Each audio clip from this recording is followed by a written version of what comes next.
Here I have Huawei Y7a, and today I'm going to show you how to perform factory reset operation on this device. So first of all, you have to open settings, then you have to enter system and update, then go to the reset and select the last option, reset phone, and tap reset phone, and then tap reset phone one more time, and after that your device will be restarted in a few minutes.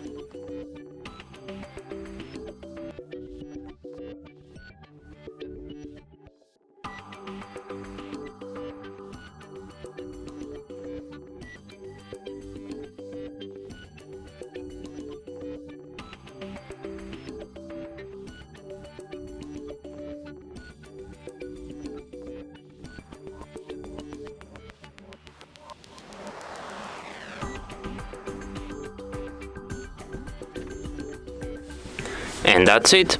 Thanks for watching. If you find this tutorial useful, don't forget to hit that like button and subscribe to our channel.